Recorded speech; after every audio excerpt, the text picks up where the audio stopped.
आज full court reference काजी फायज साहब के लिए पेश किया गया सुप्रीम कोर्ट में, और जिसमें 5 जजेस ने हिस्सा नहीं लिया।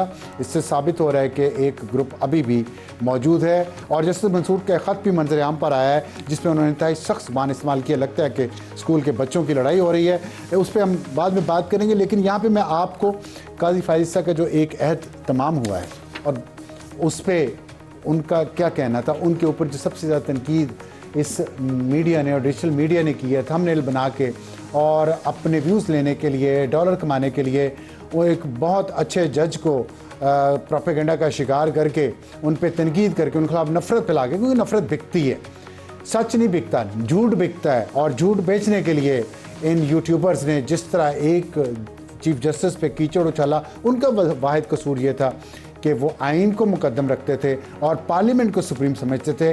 वो अपने पेटी भराओं का ख्याल रखने के लिए, अपने इदारे का गोडा ऊपर रखने के लिए सबके वो उसको नाजायज़ तौर पर दिफा नहीं करते थे। अगर जजेस गलत थे, अदालतें गलत थी, उन्होंने अपने फ़ैसलों के ज़रिए, अपने काम के ज़रिए उन गलतियों को तस्लीम किया।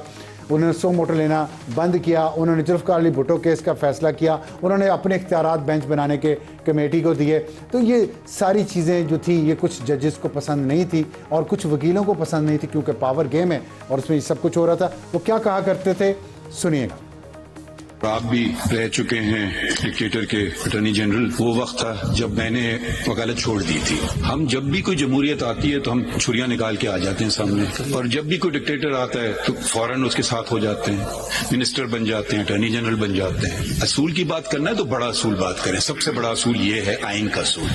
ये आइन का असूल पे क्यों नहीं गामजन है?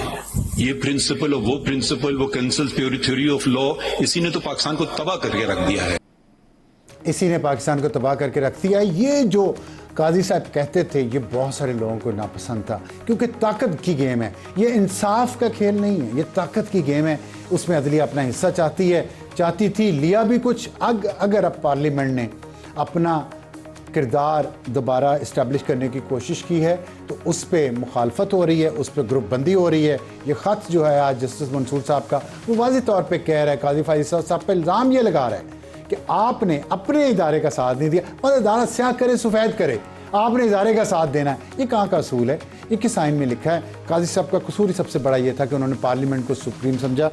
अ bad system will beat a good person every time, ये किसी ने कहा है। और आज इसलिए ये मुझे याद आया कि आज काजी फायज साहब का आखिरी दिन था चीफ जस्टिस ऑफ पाकिस्तान के तौर पे, और एक बैड सिस्टम ने पूरी कोशिश की कि उनको बीट किया जाए, प्रोपेगेंडा के ज़रिए उनको कंट्रोवर्शियल बनाया गया।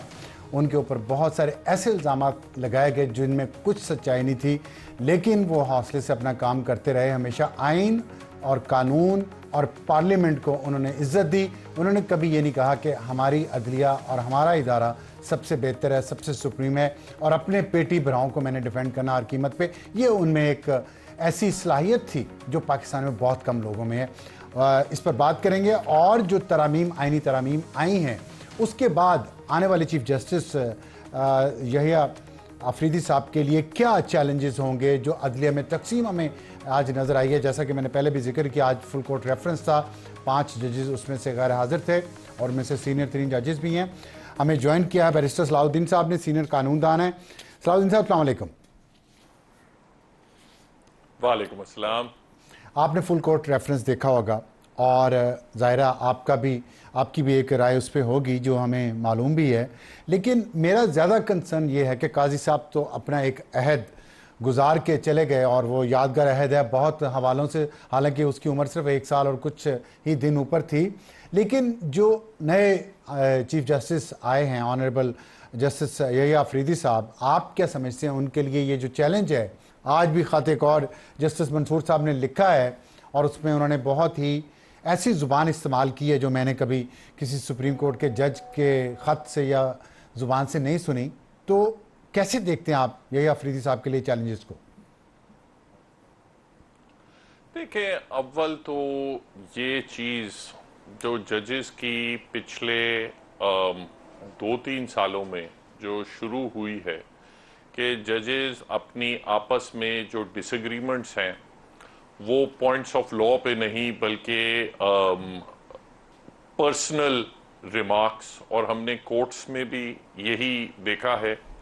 इसकी शुरुआत एक्चुअली मैं समझता हूं कि जब काजी फायज ईसा साहब के खिलाफ रेफरेंस हो रहा था तो उसमें इतनी डिवीजन आ गई थी कोर्ट में कि जो जजेस फायज ईसा साहब की हिमायत में बोलते थे, जिसमें मकबूल बाकर, मंसूर अली शाह साहब, कुछ हद तक याया अफरीदी साहब, और जो दूसरी जजेस थे जिसमें बंदेयाल साहब और मुनीब अख्तर साहब थे, उनमें आपस में इतनी हीटेड किस्म के फिर कमेंट्स एक दूसरे के खिलाफ आना शुरू हुए। फिर नेचुरली फिर काजी साहब अपना केस आर्ग्यू कर रहे थे तो उनकी भी कमेंट्स थे और एक्सचेंज हुआ।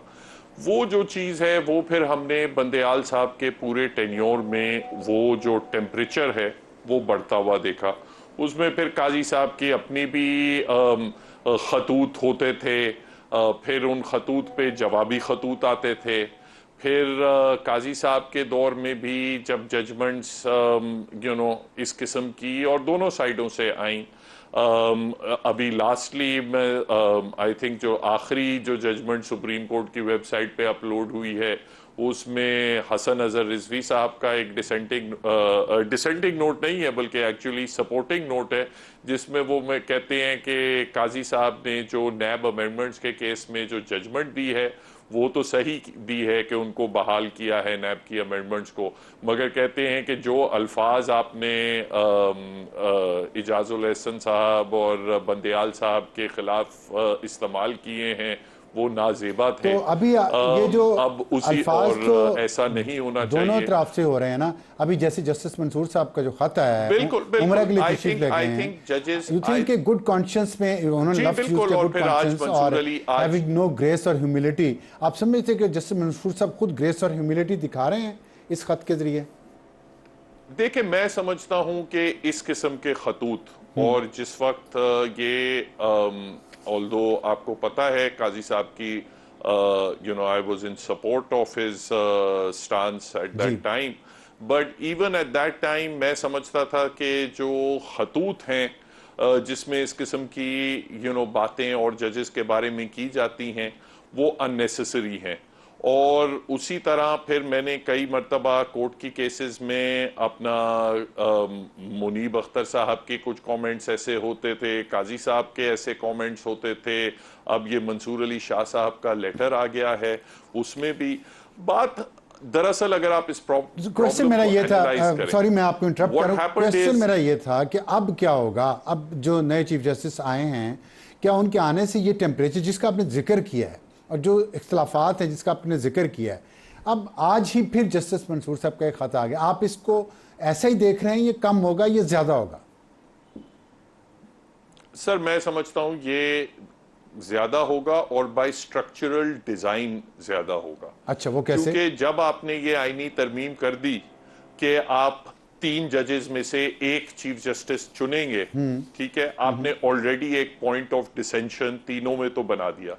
दूसरी चीज, जब आपने ये सिस्टम बना दिया कि कुछ जजेस आईनी बेंचेस पे बैठेंगे, कुछ जजेस गैर आईनी होंगे, ठीक है, जब आप उस चीज में पिक एंड चूज कर रहे होंगे तो आप मजीद आपस में रिजेंटमेंट्स बढ़ाएंगे।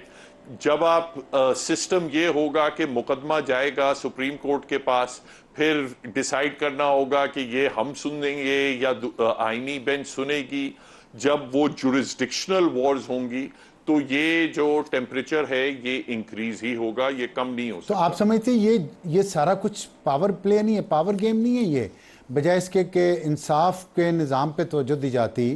क्या जो जुडिशरी का रिकॉर्ड है पाकिस्तान में, आप नहीं समझते कि उसने हमेशा अपने हुदूद से तजावज़ किया है पावर प्ले, पावर गेम का हिस्सा बनने के लिए और उसमें अपना हिस्सा ज़्यादा लेने के लिए, जिसकी वजह से आज ये हालात हैं? देखिए, जुडिशरी की तरफ से नो डाउट एक्सेसेस हुई हैं, बहुत सी हुई हैं, तो उसका रद्द किसी ना किसी वक्त तो आना था ना। अगर आप देखें, बात ये है कि आप उस प्रॉब्लम को रिजॉल्व कैसे करते हैं। जी। एक आपका मसला ये था कि चीफ जस्टिस जो थे वो अपनी मर्जी के बेंचेस बनाते थे और अपनी मर्जी के फैसले दे देते थे। वो आपने मसला रिजॉल्व कर दिया कि आपने कहा कि 3 रुकनी कमेटी बनाएगी, ठीक है। दूसरा मसला ये था कि सुओ मोटो में वो अपने हदूद से तजावज कर देते थे। वो आपने मसला हल कर दिया कि आपने एक अपील कायम कर दी कि अगर आपने फैसला दे भी दिया है तो फिर डिफरेंट जजेस उसकी अपील सुनेंगे। मैं समझता हूं उसकी वजह से जो पिछला जो साल अच्छा गुजरा है उसमें सिर्फ ये काजी साहब को क्रेडिट नहीं जाता, ये बल्कि उस सिस्टम को जाता है। वो सिस्टम अब आपने दोबारा से चेंज करके आपने ये कर दिया है कि सियासतदान जो हैं वो अब ये तकरीरियां भी करेंगे, बेंचेस भी बनाएंगे, तो उससे जो है पॉलिटिकलाइजेशन मजीद बढ़ेगी। ठीक है, मैं आपकी बात से मुत्तफिक हूं, लेकिन क्या पाकिस्तान की अदलिया कोई यूनिक है पूरी दुनिया में? पूरी दुनिया में जजेस कहां अपॉइंट करते हैं? पूरी दुनिया में अमेरिका देख लें आप, बरतानिया देख लें, इंडिया देख लें, सियासतदानों ने करना होता है। मैं अभी आपको मिसाल देता हूं जी, मैं मिसाल देता हूं। इंडिया में जजेस जो हैं वो सुप्रीम कोर्ट की कोलिजियम जो है वो अपॉइंट करती है। इंडिया में कभी formal notification is given by the government, मगर जो नाम जाते हैं वो सीनियर सुप्रीम कोर्ट के जजेस जाते हैं। इंग्लैंड में एक जुडिशियल अपॉइंटमेंट्स कमीशन होती है। उस जुडिशियल अपॉइंटमेंट कमीशन में आधे जो होते हैं वो जजेस बैठते हैं और आधे जो होते हैं वो सिविल सोसाइटी के रिप्रेजेंटेटिव्स बैठते हैं, ना पार्लियामेंटेरियंस होते हैं ना गवर्नमेंट के होते हैं। उनकी जो रिकमेंडेशन है वो फिर गवर्नमेंट को जाती है and government in 99.99% of the cases routinely they pass them. हमारे सिस्टम्स बाकी जितनी भी जुडिशियल कमीशंस वगैरह दुनिया में है, America is a separate example, उस पे भी बात करते हैं। मेरा एक सवाल ले लें, जुडिशियल कमीशंस कायम की एक सवाल ले लें, जुडिशियल कमीशन हमारे यहाँ, एक सवाल ले लें, जुडिशियल कमीशन हमारे यहाँ भी बन गया है और उस रिकॉन्स्टिट्यूट हुआ है, उसमें भी जजेस मौजूद हैं। लेकिन आपने जो एग्जांपल दी इंडिया की और बरतानिया की, क्या वहाँ की अदलिया की तारीख में 4 मार्शल लॉ को इंडोर्स करना, एक वज़ीर आज़म को फांसी पे लटका देना, 2 वज़ीर आज़म को घर भिजवा देना, 4-5 लोगों का मिलके, ऐसा कोई उनकी तारीख में है क्या? वो 129वें नंबर पे आते हैं पूरी दुनिया में? कैसे लोग एतबार करें, पार्लियामेंट कैसे एतबार करें इस अदलिया पे? देखिए, मैं फंडामेंटली इस फ्रेमिंग से थोड़ा डिसएग्री करता हूं। जरूर। मार्शल लॉज को अदलिया ने इंडोर्स भी किया है, मार्शल लॉज को अदलिया ने अपोज भी किया है, ठीक है। और जो लेटेस्ट जो मार्शल लॉ लगा था, जो मुशर्रफ साहब ने लगाया था, उसके खिलाफ तो सुप्रीम कोर्ट ने रिस्ट्रेनिंग ऑर्डर पास किया था। ये अलग बात है कि फिर उनको उठा के घर भेज दिया था जबरदस्ती, मगर जैसे ही वो रिस्टोर हुए तो उन्होंने सिंध हाई कोर्ट बार का फैसला भी दिया कि ये डॉक्ट्रिन ऑफ नेसेसिटी को खत्म किया, एटसेट्रा। फिर दूसरी बहाल होने वाली अदलिया ने 2 वज़ीर आज़म को घर भिजवाया। तारीख सॉरी इसी बहाल होने वाली अदलिया ने 2 वज़ीर आज़म को घर भिजवाया, किसी हुकूमत को काम नहीं करने दिया सो मोटो के जरिए। देखिए,